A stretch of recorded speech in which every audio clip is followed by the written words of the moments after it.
Hi, Grace Community Church. Pastor Steve here as we continue our journey cover to cover through the Bible. Today is March 28, and we're looking at chapters 18 and 19 in the book of Joshua. Again, one of these sections in which we're learning all about the tribes of Israel and their allotments. It is good to check out a map on Google and just to see what's going on. You can type in the tribes of Israel and see their locations. Here is a map I have in one of my books, and the tribes are shown right over here. One of the interesting things you see in this map is the tribe of Simeon completely surrounded by the tribe of Judah. That's one of the things that's mentioned in today's reading. We also learn that the tribe of Dan is having problems getting their land because there are people there. Now, here is another map that shows the same thing, but it shows it in not with the bright colors of the other one. But on this particular map, you see Simeon here. You see the tribe of Judah.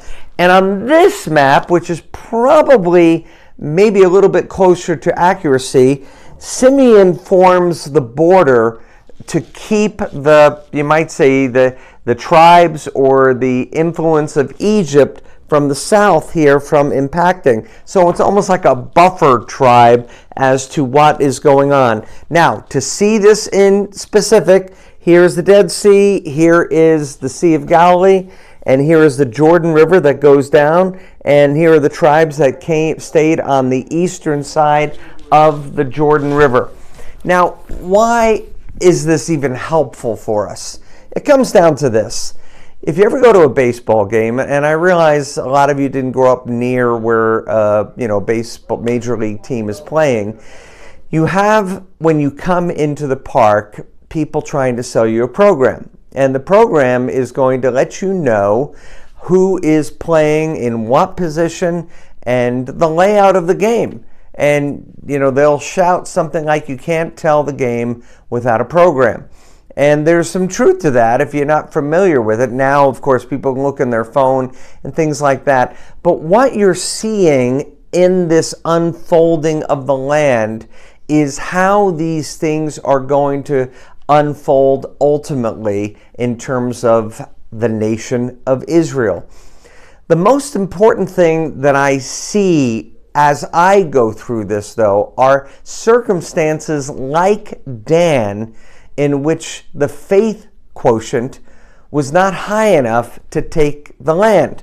Going back to the other map here, you can see it says here that it's Philistia, or the Philistines.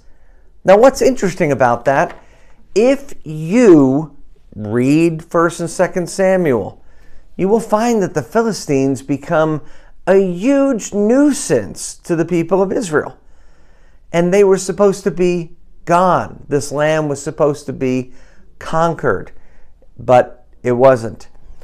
As I look at this, if I was saying, what is a teaching moment as I come through, what are the pieces of territory that God knew that I could take possession of, but didn't because of a lack of faith?